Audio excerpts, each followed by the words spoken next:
할렐루야. 오늘 저희들 수요예배 출애굽기 15장 1절에서 21절의 말씀으로 오늘 함께 은혜를 나누도록 하겠습니다. 오늘 이 말씀은 이 출애굽기 시작할 때부터 시작되어졌던 출애굽의 이야기가 마무리되는 단락입니다. 이제 요 21절 이후에 22절 이후에는 이제 광야에 나간 이스라엘 백성들의 얘기가 시작되거든요. 그러니까 요 본문은 이제까지 읽었던 1장서부터 15장까지, 14장까지 쭉 이어졌던 내용을 정리하는 거다라고 보셔도 되겠습니다. 그래서 보통 이 15장을 모세와 미리암의 노래 이렇게 부르기도 하고요. 유대인들은 이거를 그렇게 부르지 않고 바다의 노래라고 부릅니다. 바다의 노래, 모세와 미리암의 노래 다 같은 말이에요. 그 중에서 특별히 오늘 21절에 나와 있는 너희는 여호와를 찬송하라. 그는 높고 영화로우시며 말과 그 탄자를 바다에 던지셨음이로다 라고 하는 이 짧은 노래, 이걸 미리암의 노래라고 흔히 부르는데, 구약 성경에서 하나님에 대한 가장 오래된 고백, 찬양이 바로 이 구절이다 라고 학자들이 추정하는 본문입니다. 그래서 이 본문이 하나님에 대한 가장 근원적인 고백이고 또 하나님에 대한 가장 기본적인 고백이고, 이 고백에 이제 우리가 살아가면서 하나씩 더 하나님을 경험해 가는 거죠. 그러면서 우리가 성경에 지금 이렇게 적혀 있듯이 하나님은 이런 분이십니다 라고 고백할 수 있는 그런 하나님의 그 폭과 넓이가 이제 형성되어져 가는데, 그렇게 되어질 때 가장 먼저 시작되어진 그 씨앗과 같은 고백이 뭐냐? 오늘 이 15장 21절에 나와 있는 미리암의 노래이고, 그 미리암의 노래를 좀 더 확대해서 좀 더 길게 살을 붙이고 구체적으로 좀 더 표현한 게 뭐냐? 1절서부터 18절까지 이어진 모세의 노래다라고 보통 얘기를 해요. 이해가 되십니까? 이제 이건 성경학자들이 하는 얘기인데, 그러니까 한마디로 모세의 노래와 미리암의 노래는 같은 내용이다라는 것을 얘기하는 거예요. 그리고 이것이 가장 근원적인 하나님에 대한 고백의 시작이다라고 하는 겁니다. 우리가 하나님이 어떤 분이시냐, 다 각자 이 하나님에 대해서 알아가는 과정들을 갖겠지만, 이제 저처럼 모태신앙 같은 경우에는 참 거저예요. 신앙을 갖는 게 정말 거저인 겁니다. 그냥 자연스럽게 받아들이니까 얼마나 복된 거예요. 그거를 모태신앙으로 받아들인 그 축복을 사람들이 좀 이렇게 쉽게 생각할 때가 있죠. 믿음? 말할 것도 없죠. 거저받아서 신앙생활하는 거예요.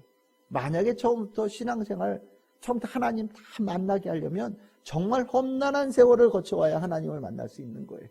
오늘 이 노래는 그런 노래 같은 거예요. 정말 험난한 과정을 통해서 하나님을 만난 사람들이 노래예요.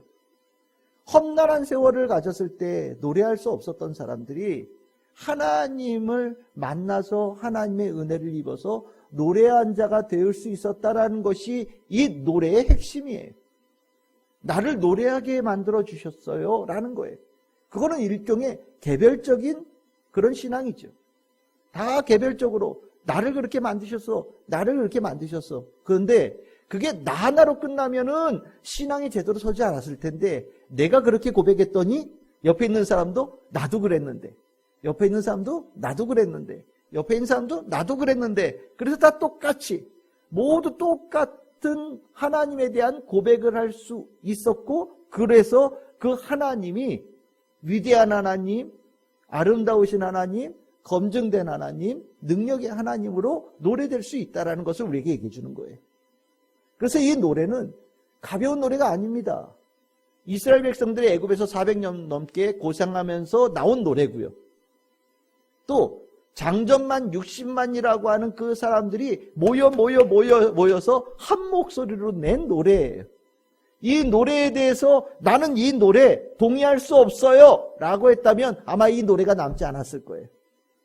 그런데 그 출애굽을 했던 사람들은 한 사람도 빠짐없이 똑같이 이 노래 내 노래라고 고백하고 내 노래로 불렀고 동의하였기 때문에 이 성경의 위대한 노래로 남을 수 있는 겁니다. 우리가 성령의 충만함, 우리가 구원의 은혜 얘기할 때 개별적이죠. 개별적인데 신기한 건 똑같아요. 얘기하다 보면, 나누다 보면 내가 경험한 하나님, 저 사람이 경험한 하나님이 똑같아요. 그래서 우리는 처음 보는 사람도 하나님 얘기, 예수님 얘기, 성령 얘기 막 하고 나면 갑자기 옛날서부터 알고 있던 사람처럼 막 이렇게 부둥켜 안고 악수하고, 맞아요, 당신과 나는 같은 사람이군요, 어디 가서 우리 차례도 한잔하고 식사라도 합시다, 이런 얘기를 하게 되는 거예요. 같은 게 공유되어진 하나님, 같은 예수님, 같은 성령님, 같은 구원의 감격을 우리가 누릴 수 있었기 때문이죠. 그래서 이 노래를 우리가 대할 때 이 노래가 정말 그 장정만 60만, 뭐 심지어는 200만이라고도 할 수 있는 많은 사람들이 한 목소리로 똑같이 하나님을 찬양하게 될 수밖에 없었던 그 노래, 그 가사로 여러분들이 읽으시고 귀에 담으시고 마음에 담을 수 있는 우리 성도들이 되기를 소망합니다. 오늘 이 노래 중요한 이 포인트들이 몇 가지가 있는데 그 포인트 중에 하나는 2절에 나옵니다. 여기 보시면 여호와는 나의 힘이요 노래이시며 나의 구원이시고 그는 나의 하나님이시다 라고 얘기하는 거예요. 여기서 여러분들 뭐가 눈에 띄십니까? 나의 라고 고백하는 거예요. 나의 하나님이다. 이전에는 모세와 아론이 이스라엘 백성들 보고 출애굽하자라고 얘기를 할 때 그의 하나님, 우리 조상의 하나님 이렇게 표현했었어요. 그런데 이스라엘 백성들이요, 이 과정을 통하여서 하나님을 어떻게 표현하느냐? 나의 하나님이라고 표현하고 있어요. 하나님께서 원하신 거죠. 이 출애굽의 과정을 통하여서 이스라엘 백성들에게 뭐를 느끼게 하기를 원하셨느냐? 나는 너의 아버지고 너희는 내 자녀고, 나와 너의 관계를 하나님께서 이스라엘 백성들 한 사람 한 사람에게 느끼게 해주시기를 원하셨다라는 겁니다. 이걸 경험하면 정말 놀라운 은총을 경험하는 거예요. 내 하나님이라는 걸 알지 못하면 예배하기 어렵죠. 내 하나님이라는 걸 알지 못하면 하나님께 기도하는 거 불가능합니다. 내 하나님이라는 걸 알지 못하면 성경을 읽을 때 전부 다 지식으로 읽게 되어져요. 근데 이 내 하나님이라는 걸 알게 되면 기도를 할 때도 내 아버지께 드리는 진정한 진실, 무게가 있고 진실함이 들어있는 기도가 되어지고, 예배를 드릴 때도 내 아버지 만나고 내 하나님 만나는 가장 의미 있는 자리로 예배 자리에 나오게 되어지고요. 그리고 성경을 읽을 때도 나에게 직접 주시는 하나님의 말씀으로 내 심령에 새겨지게 되는 거예요. 하나님은 그거를 원하신 거예요. 이스라엘 백성들에게 나는 너희의 하나님이다. 너의 하나님이다. 너는 나의 백성이고 너희는 나를 나의 하나님이라고 고백하기를 원하신다라는 것을 출애굽의 과정에서, 구원의 이 역사의 과정에서 원하시는 포인트였다라는 겁니다. 여러분들 다 하나님, 내 하나님으로 고백하시지요? 내 하나님이십니다. 내 하나님, 내 하나님, 나의 하나님이요. 분명하게 고백할 수 있기를 바라요. 나의 하나님이라는 고백이 되어질 때 하나님이 비로소 내 눈앞에 구체적으로 보여지는 거예요. 느껴지는 거예요. 여러분들 기도의 능력자들을 보시면 다 이 고백합니다. 내 하나님, 나의 하나님. 나의 하나님이 아닌데 어떻게 기도가 되겠어요? 나의 하나님이 아닌데 어떻게 응답이 되겠습니까? 우리가 기도의 능력, 기도에 정말 깊은 기도에 들어가는 분들을 보시면 여러분들 부럽다라고 생각할지 모르겠지만 안 그래요. 정말 어떻게 보면 굉장히 간단한 과정을 가는 거예요. 하나님이 내 하나님이라고 딱 느껴질 때 고백이 되는 거예요. 여러분들이 나의 하나님을 알면 신앙이 완전히 달라져요. 여러분들 인생을 이렇게 살아서 지금 이 자리에 있잖아요. 어떻게 하나님, 내 하나님으로 확실하게 고백하고 다 이 자리에 계시지요? 내 하나님이라고 고백할 수 있기를 바라요. 더 진정하게. 그게 중요한 포인트예요. 두 번째 포인트는 뭐냐? 내 하나님이 어떤 분이시냐? 3절에 나옵니다. 용사시다라고 표현해요. 하나님께서 용사시다라는 이 표현은 능력의 하나님이라는 거예요. 제가 지난번에 얘기했죠. 두려워하는 그 대상을 이기신 하나님. 내가 가장 두려워하는 그 두려움의 대상을 능히 이겨내신 하나님이다 라고 표현했었잖아요. 그거를 성경에서는 용사이신 하나님이라고 표현합니다. 용사, 이 힘이 센 거죠. 근데 이 힘을 어디다 쓰느냐? 나를 위해서 쓰신다는 거예요. 나를 위해서, 하나님의 자녀를 위해서 힘을 쓰시는 분이 하나님이셔요. 나를 위해서 쓰시는데 그 나를 위해서 쓸 때 무엇을 할 때 쓰냐? 나를 괴롭히는 자, 내 자녀를 괴롭히는 자, 내 자녀를 죽이려고 하는 자, 내 자녀를 압제하는 자를 벗어나게 하시는데 힘을 쓰시는 분이 하나님이셔요. 그 힘을 쓸 때 하나님은 주저함이 없으시다라는 겁니다. 자기가 가지고 있는 모든 것들을 아낌없이 쏟아부으는 자리가 바로 그 자리라는 거예요. 그걸 보는 나는 하나님에 대해서 어떻게 하냐? 입이 쩍 벌려서 우와 이렇게 본다라는 거예요. 우와, 하나님이 하시는 모습을 보면서 그냥 하나님 정말 센데, 하나님 정말 대단하신데, 뭐 좀 진한 용어지만 하나님 뭐 짱인데, 뭐 이렇게 표현하는 거죠. 정말 하나님께서 하시는 일을 보면서 입 밖에 벌릴 수밖에 없는 나를 표현할 때 용사이신 하나님이다라고 표현하셔도 될 것 같아요. 하나님께서 나를 위해서 정말 진심으로 모든 것을 베푸신다. 그래서 여기에는 오른팔, 하나님의 능력의 팔을, 그 가장 귀한 능력의 팔을 뭐 하는 데 쓰셨냐? 나의 원수를 무찌르는 데 쓰셨는데 정말 어마어마하시더라. 나 그거 경험했어. 나는 그래서 하나님이 완전 든든해. 하나님의 그 용사이신 하나님이 내 아버지가 되셔서 나를 돌보시고 나를 지키시고 나를 구원하시는데 아낌없이 쓰신 하나님이야. 아버지 그러면 달려오시는 거라는 거죠. 아버지 그러면 하나님께서 팔뚝이 이만하신 분이 나를 위해서 막 달려오신다라는 거예요. 그 하나님 딱 나타나면 모든 게 다 끝난다. 이스라엘 백성들이 출애굽하기 전에는 하나님이 어떤 분이신지 잘 몰랐어요. 하나님께서 구원하긴다고 원하신다라고 모세가 얘기해도 그 말이 무슨 뜻인지 몰랐는데 출애굽을 경험하고 났더니 하나님이 이렇게 힘이 세신 분이라는 것을 완전하게 알았고 그것을 뭐라고 표현하냐? 용사이신 하나님이라고 표현한다라는 거죠. 여러분들이 고백하는 나의 하나님이 그런 분이셔요. 하나님은 정말 우리를 위하여서 아낌없이 달려오셔서 나를 감싸시고 보호하시고 모든 압제와 아픔으로부터 나를 건져내시는 분이시라는 것을 확실하게 기억하시길 바랍니다. 이게 이스라엘 백성들이 가장 귀하게 경험한 거예요.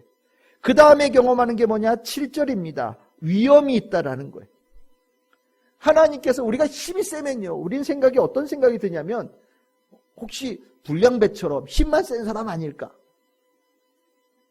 오늘은 나를 괴롭히는 사람을 때렸는데 어느 날 기분 나쁘면 이 힘을 혹시 나를 때리는 데 쓰지 않을까? 이런 생각도 들 수 있단 말이죠. 힘만 세면 좌충우돌이 될 수 있어요. 그런데요, 하나님은 그런 분이 아니라는 거예요. 그게 위험이라는 느낌 속에 있는 뉘앙스입니다. 굉장히 고결하신 분이라는 거예요. 힘이 굉장히 강하신데 뭔가 그 안에는 특별함이 그 안에 가득하다라는 거예요. 함부로 힘을 쓰는 분이 아니라는 겁니다. 바로는 어땠습니까? 자기가 가지고 있는 힘을 다른 사람을 괴롭히는데 그냥 지 마음대로 막 쓴 존재가 바로잖아요. 근데 하나님은요, 정말 사람과는 어떻게 비교할 수 없는 위험, 우리 그냥 사람으로 보면 너무 점잖으신 거예요. 너무 고귀하신 거예요. 정말 젠틀맨이에요. 이런 분이 없으신 거예요. 힘이 센데 그 힘을 약한 자를 돌보는 데 쓰시는 분이셔요. 그러니까 더 놀라는 거예요. 우리 같으면 내가 힘이 있다고 생각하면 이 힘을 아무데나 이렇게 막 하면서 나 무서워하게 하게끔 하는데 쓸 것 같은데 하나님은 아니시더라는 겁니다. 하나님은 절제가 있고요. 하나님은 거기에 그 힘을 쓰시는데 옳은 곳에만 쓰시고요. 그 하나님은 그 쓰실 때 정말 끝까지 참으시는 가운데 그것을 사용하셔서 원수를 무찌르는 위험이 있으시다라는 걸 체험했다라는 거예요. 여러분들 알고 계시지요? 하나님 굉장히 젠틀하셔요. 어떻게 표현할 방법이 없는데 하나님은 고결하셔요. 거룩하셔요. 그래서 우리가 하나님에 대해서 한 번도 하나님에 대해서 불편한 마음을 가질 수가 없게끔 하나님은 완전하신 분이십니다. 우리 사람들에 대해서도 남자들에서 젠틀맨, 신사다 이렇게 표현할 때 그 신사는 멋진 사람을 할 때 쓰는 표현이잖아요. 만약에 그 신사 중에 신사의 가장 그 모습이 누구냐? 하나님에 대한 기억으로 가지셔도 저는 분명히 맞다라는 생각을 갖습니다. 이스라엘 백성들이 출애굽을 하면서 하나님께 대해서 체험한 거예요. 그러면 그것뿐이냐? 13절입니다. 인자하시더라 라고 표현합니다. 인자하시니, 주의 인자하심, 하나님께서 약속을 지키셨다라는 겁니다. 하나님께서 그 약속하신 바를 분명히 이루어 가시는 말하신 바를 반드시 이루어 가시는 신실함이 하나님 안에 있었다라는 것이 인자함이에요.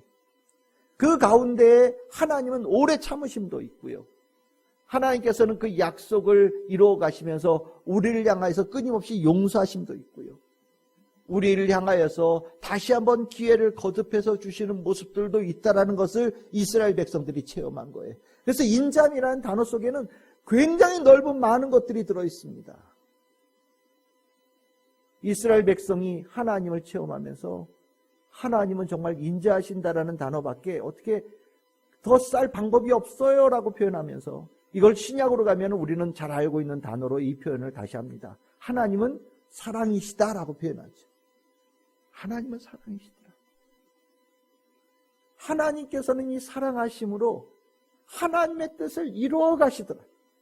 우리가 많이 부족하고 우리가 하나님에 대해서 때로는 의심할 때도 있고, 우리가 때에 따라서는 하나님께서 이끌고자 하신 데를 우리가 순종하지 않을 때도 있을지라도 하나님은 그 가운데 사랑으로 이걸 이렇게 덮어가시면서 하나님의 뜻하신 바를 이루어 가시더라.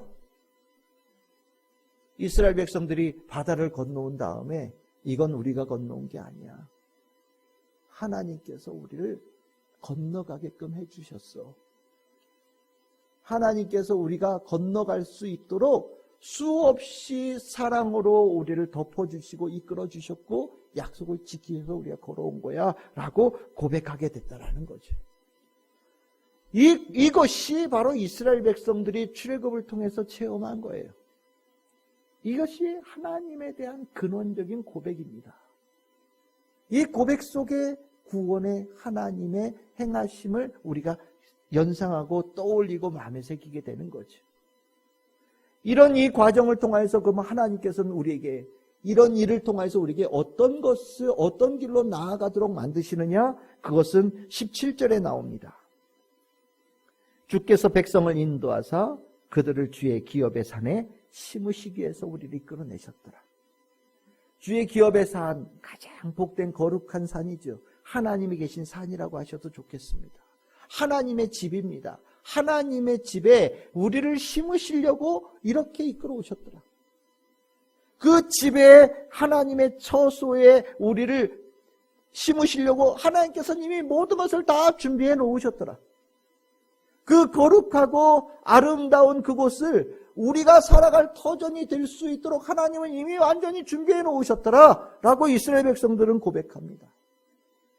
하나님께서 바다를 건너시고 그냥 이제부터 알아서가 그것이 아니라 가장 귀한 곳에 우리를 거하게 하시려고 모든 것으로 손수 준비하셔서 예비하신 곳으로 이끌어 가시더라. 저는 이스라엘 백성들은 어디 살았습니까? 노예니까요. 밤 낮에 하루 종일 일하고요. 어디 그냥 저 짐승들처럼 운막 같은데 그런 데 자는 사람들이었어요. 뭐 침대가 있었겠습니까? 요즘같이 더울 때 무슨 에어컨이 있었겠어요? 물이 있겠습니까? 화장실이 깨끗하겠어요? 정말 사람으로선 살기 어려운 환경 속에 그들이 살았을 거예요. 왜? 그들은 노예였으니까요. 종이었으니까요. 그런데 하나님께서는 이렇게 용사이신 하나님, 위엄이 있은 젠틀하신 하나님, 인자하신 하나님께서 우리를 사랑으로 덮으셔서 인도해 주셨는데 우리를 어디로 이끌어 가시느냐? 하나님의 집으로 이끌어 가시더라. 하나님이 사시는 그 집에 우리를 심으시려고, 우리를 거하게 하시려고 모든 것을 다 준비해 놓고 우리를 그 자리에 집어넣으시더라. 하나님이 위엄이 있으시고 용사이시고 사랑이 많으신 하나님이라면 그의 심으신 그의 백성들도 그의 자녀처럼 똑같은 그런 사람들이 되는 거죠. 한마디로 종에서 가장 존귀한 자로 우리의 신분을 바꾸어 주신다라는 것을 체험하는 거예요. 하나님 만나서 내 인생이 완전히 바뀌었다. 하나님께서 우리를 인생을 완전히 바꾸어 놓으시려고 하나님께서 우리를 구원시켜 주셨다라고 고백하는 것을 이 노래 속에 있는 겁니다. 그러니까 이 고백이 위대한 고백이 되어지고 수천 년이 지나는 동안에 모든 사람들이 똑같은 말로 고백하는 하나님의 위대한 찬양이 되는 거예요. 이 찬양은 남의 얘기가 아니에요. 우리의 얘기입니다. 여러분들의 얘기예요. 여러분들이 노래해야 됩니다. 여러분들도 함께 부르는 노래여야 돼요. 아니, 함께 부르고 있는 노래입니다. 실은 이 노래가 출애굽한 백성들의 노래로 읽혀진다면 이 노래를 아직 하나님 모르는 거예요. 이 노래는 그들의 노래이고 나의 노래예요. 우리의 노래입니다. 다 똑같이 이 노래 다 부르고 있는 거예요. 어떻습니까? 이 노래 내 노래로 부를 수 있으십니까? 부르고 계십니까? 여러분들 다 부를 수 있기를 바랍니다. 성경에서는 이 노래를 부를 수 있기를 원하시는 거예요. 하나님께서요. 이 노래 부르라고 하나님께서 출애굽의 경험을 시키신 거예요. 막다른 길로 모시고 바닷길을 여서서 하나님께서 그들을 마른 땅으로 건너게 하신 이유가 바로 이 노래 부르는 자가 되라고 하나님께서 이끌어 가신 과정이거든요.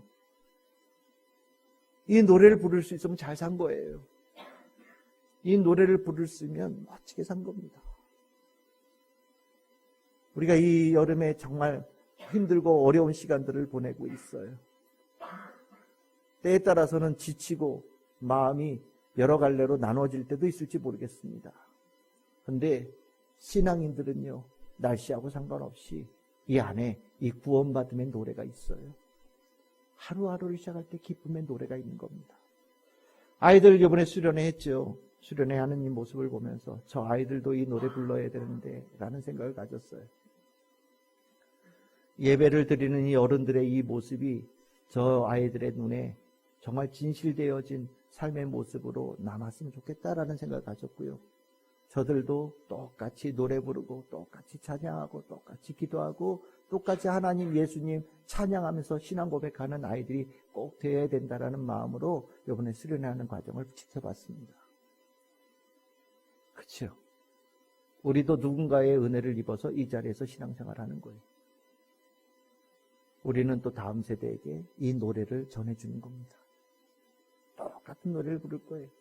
아마 우리 누군가 100년 뒤에 태어날 아이들도 주님이 오시기 그 다음이라면 아마 죽을 때 하나님께서 그들을 부르실 때 이렇게 똑같은 노래를 부르면서 천국으로 갈 겁니다. 이 노래는 영원한 노래예요. 모든 예수 믿는 사람, 하나님 믿는 사람이 똑같은 노래입니다. 우리 참 즐거운 게 노래이기를 소망합니다. 오늘 우리 우리 기도하시면서 이 고백으로 더 심령을 주님 앞에 온전하게 고백할 수 있는 우리 성도들 다 되시기를 주님의 이름으로 축복합니다.